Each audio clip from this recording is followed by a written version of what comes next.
Molly Carmel, and this is the podcast I always wish existed. A bite sized, on the ground, spiritual note that can shift your thinking and your outlook on life to help make us all a little bit more awake, alive, and ascending. So I'm back from Morocco, and I want to share a little bit about like my take on it and why I just am feeling like new experiences are what our souls might be hungry for. I don't think this is new information, but you know, let's talk it through. So, Morocco was a whirlwind. It was incredible. It was invigorating. It was immersive. It was absolutely fabulous. And before we left, my friend Betsy and I got a billion recommendations. Apparently, Marrakesh is just the place to be. Who knew? Who knew? We got lists of restaurants, riads, experiences, guides, places. I mean, endless, endless, endless. So many amazing opinions about what we absolutely had to do while we were there. And honestly, very early on, this became kind of like overwhelming to us. Like it just like it wasn't sitting with us on a soul level. And finally, I just said to Betsy, like, why don't, crazy as it may seem, like so unlike how people travel, like, why don't we just see how we feel when we get there? Like we made one plan for the day that we got there. And then I was like, let's just see how we feel. Like it's a big place. And like, why don't we let the universe lead? Like, why don't we let it be a mystery?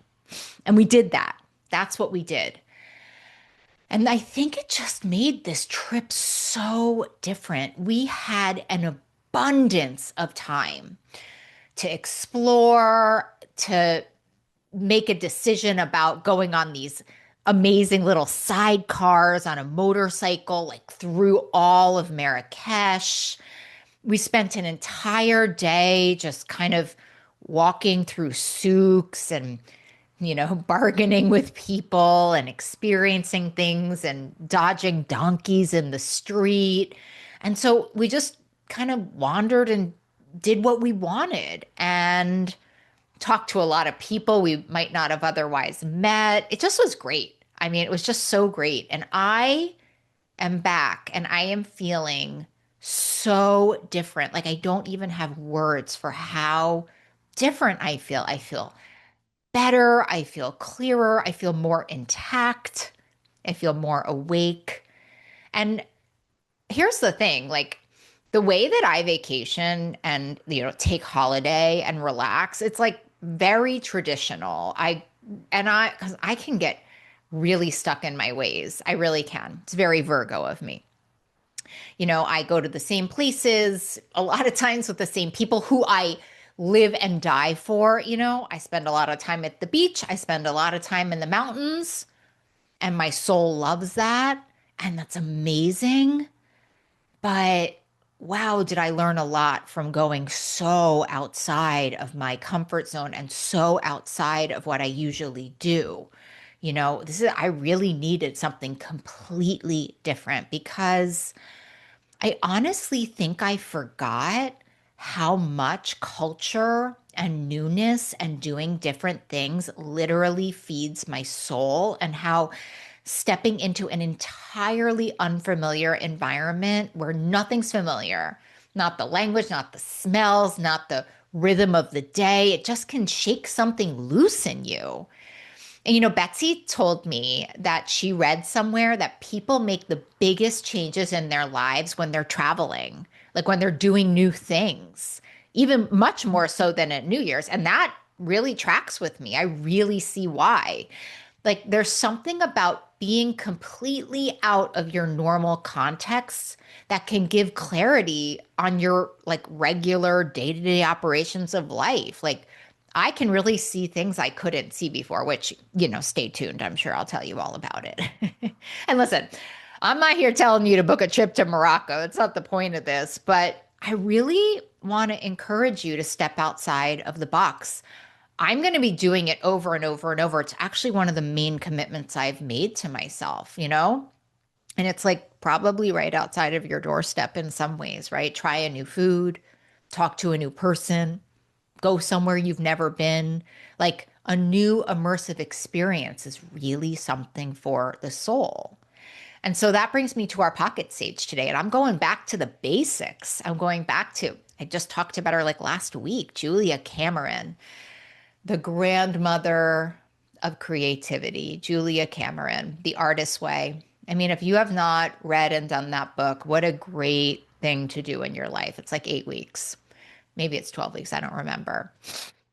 But if you listen to the episode before I left for Morocco, you remember I talked about this book then too. This book is the gold standard and it's about unlocking your creativity, but it's really about so much more than that. It's about connecting to your inner artist, like your soul, that part of you that needs to be fed with beauty and newness and wonder. This book has changed my life. I mean, in a big way. And, Julia Cameron says in there, creativity is not about making art. It's about how we live.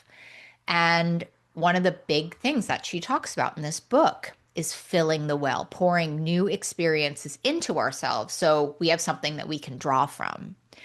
And so here's sorry, that was a really long explanation, but I just love this book so much. And here's what she's telling us today. In filling the well, follow your sense of the mysterious, not your sense of what you should know more about. A mystery can be very simple. If I drive this road, not my usual road, what will I see? Changing a known route throws us into the now.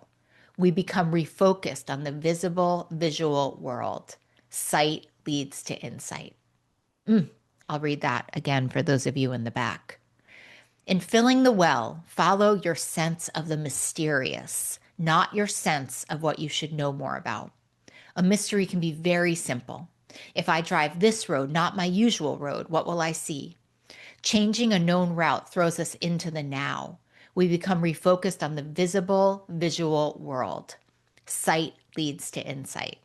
And that's like exactly what we did. We followed mystery. We didn't make a plan. We didn't research what we should see. We just let Morocco surprise us in many ways. And by changing everything about our known route, we got thrown right into the now. We saw things we never, ever, ever could have planned for and bought a lot of great stuff. So, our word of the day today, it's exposure. Exposure.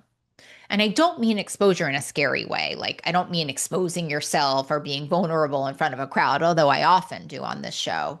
I mean it in the simplest sense, letting something new in, putting yourself somewhere unfamiliar, being willing to not know how things work.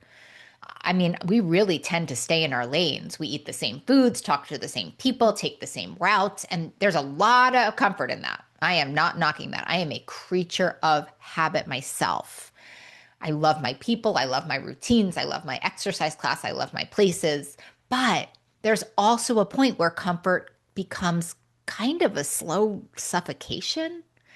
Like we can really stop growing because we've stopped having mystery. We've stopped being surprised by anything. And exposure wakes us up. It reminds us that the world is so much bigger than our routine, right? It puts us back in touch with that part of ourselves that's curious, that's open, that wants to be amazed, wants to have wonder. And, the more I expose myself to new things, albeit not always happily, I really have to tell you, the more alive I feel in the familiar ones too. Like that newness sharpens everything. When I came back and I went to my exercise class that Tuesday, I was like, oh, I love it here too. I love life.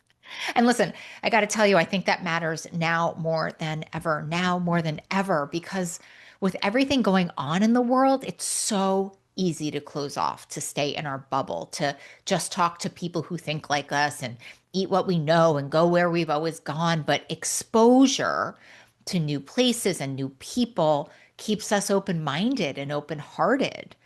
It reminds us there are so many ways to live a life and so many perspectives we haven't considered. And that kind of openness is something we really, really need in the world right now. And so, Here's what my trip to Morocco taught me, among many things. But I had really been running on empty in ways that I did not fully realize, like going through motions, working, resting, repeating. And I knew that part, but I thought I needed more rest, like more quiet. But wow, I really needed the opposite. I needed newness and stimulation. I needed to wake up my senses. I needed to step outside of my comfort zone. And, sometimes we're not tired because we've done too much, but we're tired because we've done too little that's actually fed us. That's what I really learned there. We're understimulated and we keep trying to fill that emptiness with rest when what we really need is wonder. And boy, did I get wonder, right? Boy, did I get wonder. And that experience of being a beginner there, not knowing how things worked, having to figure it out, finding routes, just like humbled me and delighted me in the best of ways. So listen, like you don't have to go far. You don't have to book an international trip, but maybe there's something right in front of you that you've been too comfortable to try, like a different route, a conversation you've been avoiding, a show that your friend wants you to see that you don't think is right for you, right? A place you've always wanted to go but never made the time for. Sometimes the thing your soul needs the most is just a little bit of the unfamiliar. So here's your reflective question for the day. What's an experience your soul might be hungry for? It may be right in front of your nose. And listen, I am right here with you, Ascenders, learning to follow the mystery instead of the itinerary.